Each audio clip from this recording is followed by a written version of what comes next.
ఇక వార్తల్లోని వివరాలు చూద్దాం.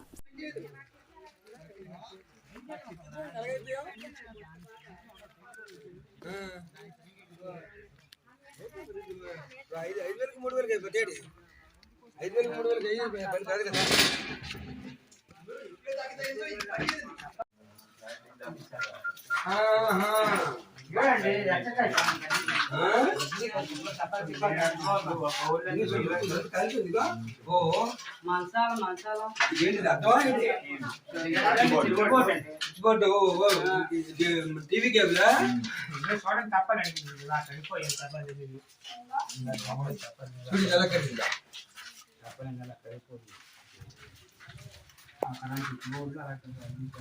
మనుషులు ఏమైనా పడుకున్నా చేసినా సరే బయటికి వెళ్ళలేదు చచ్చిపోతారు. చాలా ప్రమాదం చూసుకోవాలి. అసలు నాకు తెలిసి కరెంటు షార్ట్ సర్క్యులేషన్ ఏమైందేమో నా చిన్న అనుమానం. ఎక్కడి నుంచి అయితేనే తప్ప అక్కడ ముట్టుకుంది ఇక్కడ ముట్టుకుంది అని అంటున్నారు. మరి ఎవరు లేరు కదా, మరి ఎవరు ఉంటే మనం పలానా దగ్గర ఇది తుప్పలు రాలే అనుకుంటాం. మొత్తం 20 కుటుంబాలకి అన్యాయం జరిగినట్టు ఇంకా కనబడుతున్నాయి కదా. ఒకటి మొత్తాన్ని ఈరోజు జొన్నవరం, కొత్తూరు, చోడవరం నియోజకవర్గంలో మనం ఉన్నాం.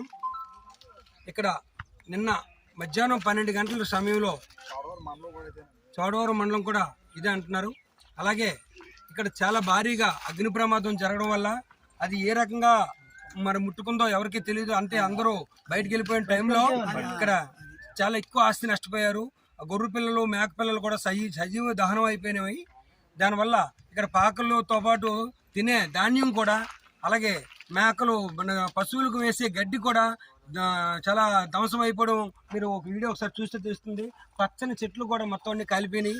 ఇది చాలా పేదవాళ్ళు ఉన్న ఏరియా. పాకల్లోని వీళ్ళు నివసిస్తుంటారు.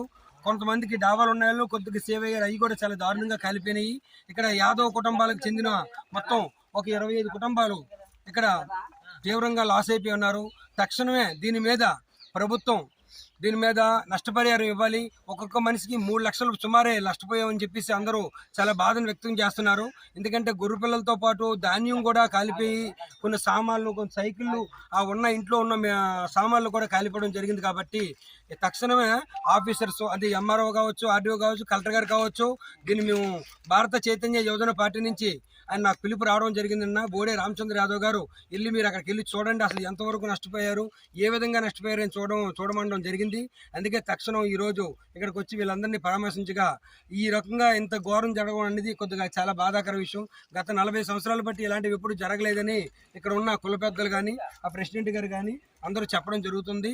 దీని మీద ఇమీడియట్గా ప్రభుత్వం దీని చర్యలు తీసుకొని నష్టపరిహారం ఇచ్చి ఆ పాకలతో పాటు ఒక్కొక్క మనిషికి 3 లక్షలు సుమారు 4 లక్షలు కూడా లాస్ అయ్యారు. ఎందుకంటే పశువులు, దాంతోపాటు మేకలు, దారుణంగా పెంచుకునే మేకలు దాని మీదే బ్రతకొల్చిన వాళ్ళు. కాబట్టి ఈ నష్టపరిహారం ఇవ్వాలని మేము డిమాండ్ చేస్తున్నాం భారత చైతన్య యువజన పార్టీ నుంచి.